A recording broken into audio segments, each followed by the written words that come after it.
அட நன்றிகெட்ட மகாபாவி பழனி, ஏன்டா என் கடையவே உடைக்கிற அளவுக்கு நீ பெரிய ஆள் ஆகி போயிட்டேடா நீ. உன்னை நான் சும்மா விடமாட்டேன்டா. உன்னை போலீஸில் கொடுத்து உன் வாழ்க்கையை வீணாக்குறேன். சோத்தை போட்டு உன்னை வளர்த்தனேடா, பிள்ளை மாதிரி வளர்த்தனே, இப்படி பண்ணிட்டியாடா பாவி அப்படின்னு சொல்கிற லெவலுக்கு வந்துடுது கதை அப்படிங்கிறது தான் பெரிய விஷயம். ஸோ அவரும் சும்மா இருக்கலை அப்படிங்கிறது நமக்கு தெரியும். இவர் வந்து ரொம்ப சத்தம் போடுறாரு மிஸ்டர் பாண்டியன். அவங்க விட கோமதி வந்து ரொம்ப அசிங்கமாக திட்டுறாங்க அப்படிங்கிறத பார்க்குறேன். ஏன்டா நீ எல்லாம் வந்துட்டு விளங்குவியாடா, ஒன்றும் இல்லாமல் போயிடுவாடா நீ அப்படின்னு சொல்லும்போது பழனிக்கு சுருக்குன்னு ஆகி போயிடுது அப்படிங்கிறதையும். பழனி ரொம்ப கடுப்பாயிடும். என்னடா அது, நம்மளையே வந்துட்டு வந்துட்டு சாபம் போட்டு வெளியே அனுப்புகிறாங்க, யாருமே புரிஞ்சுக்க மாட்டாங்களா அப்படின்னு கேட்டாங்க. கதிர் மட்டும் எப்பா கொஞ்சம் பொறுங்கப்பா, எப்பா கொஞ்சம் பொறுங்கப்பா, அது பார்க்கடாம்பா என்னன்னு பார்ப்போம்ப்பா, மாமாவை சொல்ல விடுங்கப்படே, என்னடா சொல்ல விடுறது அப்படின்னு. அதான் ஏக்கா நீ சொல்கிற பேச்சை கேட்க மாட்டியாக்கா, டே கேட்க மாட்டேடா போடா அப்படின்னு சொல்லிட்டு கேட்கவே இல்லைங்கிறது ரொம்ப கொடுமையாகி அந்த மனசே வெறுத்து போய் தான் அவன் போகிறான். போயிட்டு அங்கேயும் போய் ரொம்ப கோபமாக தான் பேசுகிறான். என்னை யாருமே புரிஞ்சுக்கலை, நான் போய் துரோகம் பண்ணுவேன்னு எப்படி நினச்சாக அந்த வீட்டில் அப்படின்னு கேட்கும்போது அம்மாவிலேருந்து ஆரம்பித்து எல்லாரும் விட இங்கே பாடுறா பழனி, உன்னைய பற்றி இப்படி நினச்சிட்டார்ல, ஏன்னா உன் பிள்ளையாக வளர்த்துருந்தாங்க, அங்கே வச்சுருந்தாங்க, இவ்வளோ காலம் கழிச்சு உன்னைய புரிஞ்சுக்கலைனாக்கா அதை பற்றி நீ கவலைப்படாத. உனக்கு இனிமேல் உனக்குன்னு ஒரு பொண்டாட்டி இருக்கிறா, உன் பிள்ளை இருக்குது, உன் பொண்டாட்டி இருக்கிறா, உன் கடை இருக்குது, உன் பொழப்பை பார்க்குறத பாரு, நம்மளை புரிஞ்சுக்காத யார் நமக்கு தேவையில்லை அப்படின்னு அம்மாவே சொல்லலை. அவளுக்கு இங்கே ஆகி போச்சுனாக்கா அங்கே வந்துக்கிட்டு எல்லாத்தையும் என்னைத்தான் வந்து எங்கள் அம்மா தான் கேட்டுச்சு, எங்கள் அம்மா தான் வந்து கடை வச்சு கொடுக்குறேன்னு சொல்லிச்சு, என்கிட்ட வந்து நைச்சியமாக பேசி என்கிட்ட பதிவு வாங்கிட்டு எல்லாத்துக்கும் காரணமே எங்கள் அம்மாவும் சேர்ந்து தான் அப்படின்னு கொஞ்சம் கூட மனசாட்சி, மூளை, இதயம் அப்படிங்கிற எந்த சமாச்சாரம் இல்லை, ஒரு பன்னி குடும்பமாக வந்துட்டு போயிடுச்சு அந்த குடும்பம் அப்படிங்கிறது தான் விஷயம். ரொம்ப ஃபன்னியாக இருக்குது. அதுங்க வந்து எப்படி இப்படி இப்படி இப்படி இப்படி அவங்களால பேச முடியும், எப்படி இதை பற்றி யோசிக்காமல் இருக்க முடியும், பழனி எப்படி பேசாமல் இருக்க கேட்காமல் இருக்க முடியும், அவன் என்ன பண்ணியிருப்பான், அவன் பண்ணக்கூடிய ஆளாக நம்மகிட்ட வளர்ந்தானே, எவ்வளவு இன்னசென்ட் அவன் அப்படிங்கிற சமாச்சாரம்லாம் தெரிஞ்சிருந்தோம். இவங்க பேசுகிறது கொஞ்சம் ஓவராக தான் இருக்குது அப்படிங்கிறத பார்க்குறோம். இப்போ கடைசியில் என்ன பண்ணிட்டாரு, இவர் வந்துட்டு கடையில் அவனை விட்டுட்டு யார் சக்தியையும் குமாரையும் நீங்கள் எது பாருங்கப்பா அப்படின்னு சொல்லிட்டு முத்துவேலு எஸ்கேப் ஆகிட்டார். பிள்ளை ஃபேமிலியை கூட்டிகிட்டு நான் போய் மில்லில் இறங்கிறேன், பொண்டாட்டி பிள்ளையெல்லாம் போய் ஊருக்கு போகிறப்படா, நீங்கள் அப்புறமா இருந்து பார்த்துட்டு வாங்கடான்னு சொல்லிட்டார். சரி இதோட முடியுமா அப்படிங்கிறது தான் விஷயம். எப்படியும் இதுக்காக வந்துட்டு இவங்க கடை திறந்தேன், அவன் கடை திறக்காமல் இருக்க முடியாது இல்லையா அப்படிங்கிறத பார்க்க வேண்டியிருக்கு. சுகன்யா ரொம்ப விவரமாக இனிமேல் எங்கள் கடையிலே வாங்க அப்படின்னு சொல்லிகிட்டு இருக்காங்க. அங்கே யாருமே கடை திறக்கலை போல தெரியுது அப்படிங்கிறது தான் விஷயம். ஸோ இனிமேல் தான் கடை திறக்க போகிறாங்க.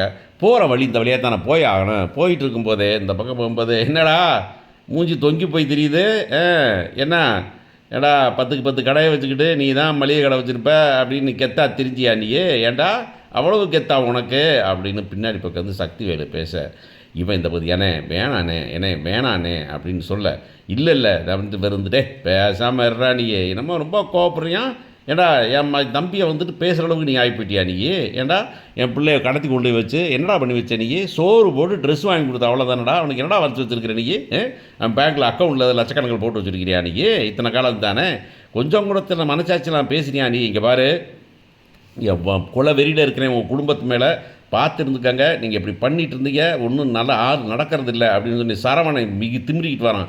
ஏய் பேசாமல் இருக்க மாட்டீங்களா நீங்கள் அப்படின்னு சொல்லிட்டு, என்னடா பண்ண வேண்டிய அப்படின்னு குமார் எதிர்க்க ஒரே தகராறு ரசா பசமாகி போயிடுது அப்படிங்கிறது தான் விஷயம். இவர் வந்துக்கிட்டு இப்படியே வேடிக்கை பார்த்து என்ன தெரியாமல் ஷாக் ஆகி, பழனி வந்து ரொம்ப இன்னசென்ட் தானே, அவர் ஷாக் ஆகி அப்படின்னு பார்த்துக்கிட்டு இருந்தால் உடனே அவர் சொல்கிறார், ஏண்டா உங்கள் அண்ணன் வந்துட்டான் இன்றைக்கி இத்தனை வருஷம் கழிச்சு, உங்கள் அண்ணன் வந்தனும் உனக்கு கெத்தாக வந்து அவனை விட்டு என்னையை வடிக்க விட்டுட்டு வேடிக்கை பார்த்துட்டு இருக்கியா நீ, இல்லை மாமா இல்லை மச்சான், என்னடா மச்சான் அதான் மச்சான் வாய் திறந்துடும் வாயிலே போட மாட்டான், இனிமேல் இந்த பக்கமே வரக்கூடாதுன்னு சொல்லியிருக்கிறேன் நான், உன் மூஞ்சிலே முழிக்க மாட்டா நினச்சிக்கிட்டு இருக்கீங்களா அப்படின்னு. உடனே சொன்னான், ஹே இந்த ஒரு கடையை வச்சு 100 பேர் சோறு திம்பிங்க, அந்த சோறு இல்லாமல் போய் பயப்படுறீங்களா, போ வேணா பழனி நீ என்ன மாதிரினா வேணாக்க உங்கள் அக்காவுக்கு சரக்கு பலசரக்கு ஜாமான்லாம் கொடுக்குறா சோத்துக்கலாம் செத்து போயிட போகிறாங்க அப்படின்னு சக்தி வேறு சொல்ல, இவர் ரொம்ப டே சரவணா வாடா போகலாம் அப்படின்னு சொல்லி கூட்டிகிட்டு கிளம்பிடுறாரு அப்படிங்கிறதான் விஷயம்.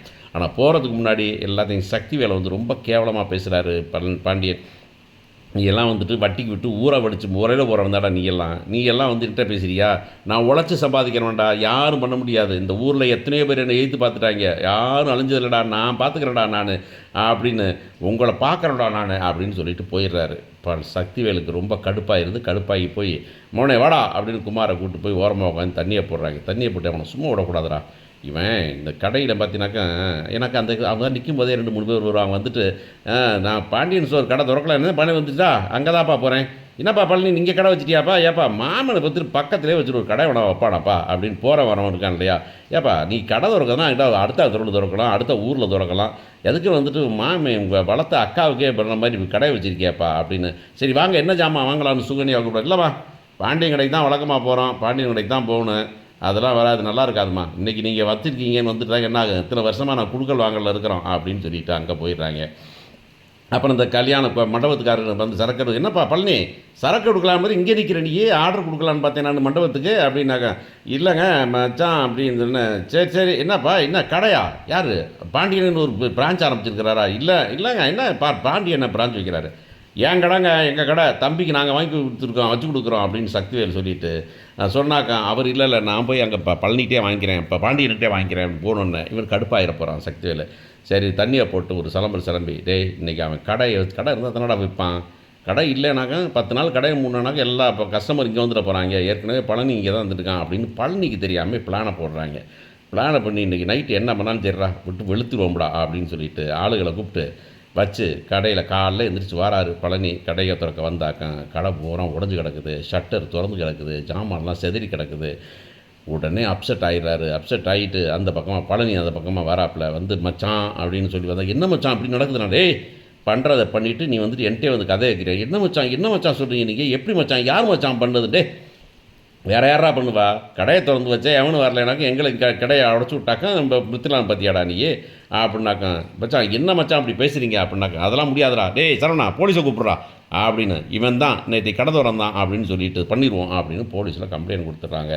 போலீஸும் வந்துடுறாங்க. வந்து என்ன பண்ணுறாங்கனாக்கா, ஏங்க நான் தான் சொந்தக்காரங்களுக்குள்ளே அடிச்சுக்குவீங்களா நீங்கள், ஏன்னா அவங்க தெரிஞ்சவங்க தானே அடிச்சுக்குவீங்களா நீங்கள் அப்படின்னா. எங்க நான் பண்ணவே, நீ பண்ணலன்னா வேறு யாரா பண்ணுவா, ஏங்க இவன் மேலே தான் சந்தேகம், இவன் வேண்டேனாலும் எங்களை விட்டுட்டு போய் இந்த மாதிரி கடையை வைக்கணும்னு முடிவு பண்ணி எங்கள்கிட்ட சொல்லாமல் கொள்ளாமல் துரோகி மாதிரி பண்ணாங்க, அவன் தான் அதை பண்ணியிருப்பான், நீங்கள் அவனை முதல்ல அரெஸ்ட் பண்ணுங்க அப்படின்னு சொன்னாக்கா. அங்கிட்டு முத்துவேலும் சக்திவேலும் வந்துட போகிறாங்க. என்னத்தை அரெஸ்ட் பண்ணுவீங்க, என்னத்துக்கு அரெஸ்ட் பண்ணுவீங்க, யார் உடைச்சான்னு தெரியுமா உங்களுக்கு, இவர் கம்ப்ளைண்ட் கொடுத்தா பண்ணிடுவீங்களா, போங்க விசாரிங்க, விசாரித்து பாருங்கள், நீங்கள் போய் துப்பறிஞ்சு பாருங்கள் யாருன்னு பார்க்கலாம், ஏன் தம்பியை பிடிச்சிட்டு போயிடுவீங்களா நீங்கள். எந்த ஆள் தான் சொல்கிறான்னாக்கா அவனுக்கு அவன் கடுப்பில் இருக்கலாம், அவன் ப்ராபப்ளி நான் நினைக்கிறேன் இன்சூரன்ஸ் வந்து எடுத்துகிட்டு இருக்கான், நம்ம கடைக்கு வியாபாரம் ஆகாதுன்னு அவனே அடைச்சி போட்டு பண்ணியிருப்பானா இருக்கான், கொஞ்சம் நல்லா விசாரிங்க இன்ஸ்பெக்டர் அப்படின்னு சொல்ல. கடைசியாக வேறு வழியே இல்லாமல் அவர் வந்து இல்லைங்க நான் கூப்பிட்டு விசாரிச்சுக்கிறேன் என்னான்னு பார்ப்போம், நீங்கள் உங்களுக்குள்ள சண்டை போட்டுக்கிட்டு இருக்காதீங்க அப்படின்னு சொல்லிட்டு விளக்கிட்டு வந்துடுறாங்க. அவர் வீட்டுக்கு வந்து பாண்டியன் குய்யோ முறையோன்னு குதிக்கிறாரு. இங்கே இவன் வந்துக்கிட்டு ஏன் என்ன அண்ணே ஏடா குமார் நீங்களே பண்ணிங்களாடா, ஏண்டா அது மாமாவுக்கு வச்சாங்கடா யாரா உடப்பா, நீங்கள் தான் உடச்சுட்டீங்களா, ஏன் எங்களுக்கு வேறு வேலை இல்லையா, அதெல்லாம் வேலை பார்க்கல, நீ போய் பேசாமல் கடையை படுறா, நீ என்னடா அப்படி பண்ணுற அப்படின்னாக்கா. அவரும் பயந்து போய் கதிருக்கு ஃபோன் பண்ணி, ஏண்டா கதிர் என்னடா நடந்தது எனக்கு தெரியாதுடா அப்படின்னா, எனக்கு தெரியுமாம்மா நீங்கள் பண்ணியிருக்க மாட்டீங்கன்னு, ஆனால் உங்கள் அப்பா நம்ப மாட்டேங்கிறாரா அப்படின்னாக்கா. பார்க்கலாமாம்மா கொஞ்ச நாள் போகட்டும் அப்படின்னு சொல்கிறாங்க. ஆனால் இவர் வந்துக்கிட்டு இவனுக்கு இனிமேல் எனக்குன்னு எதிரின்னு ஒருத்தர் தானே, அவங்க அண்ணங்க எதிரிகளிடையே உன் தம்பி தான் எதிரி, உன் தம்பியை நான் பார்த்துக்கிறேன்டி, அவன் எப்படி தான் கடன் நடத்தினான்னு பார்த்துக்கிறேன்டி அப்படின்னு சொல்கிறாரு. அப்படிங்கிறது தான் இனிமேல் நடக்க போகிறது. அதுலேருந்து எப்படி பழனி மீண்டு வரப்போகிறாரு, பழனி எப்படி தப்பிக்க வைக்க போகிறாங்க, பழனி எப்படி அக்காவோட சேர போகிறாரு, அதுக்கு என்ன வழி வச்சுருக்காங்க அப்படிங்கிறத பொறுத்து தான் பார்க்க வேண்டியிருக்கு.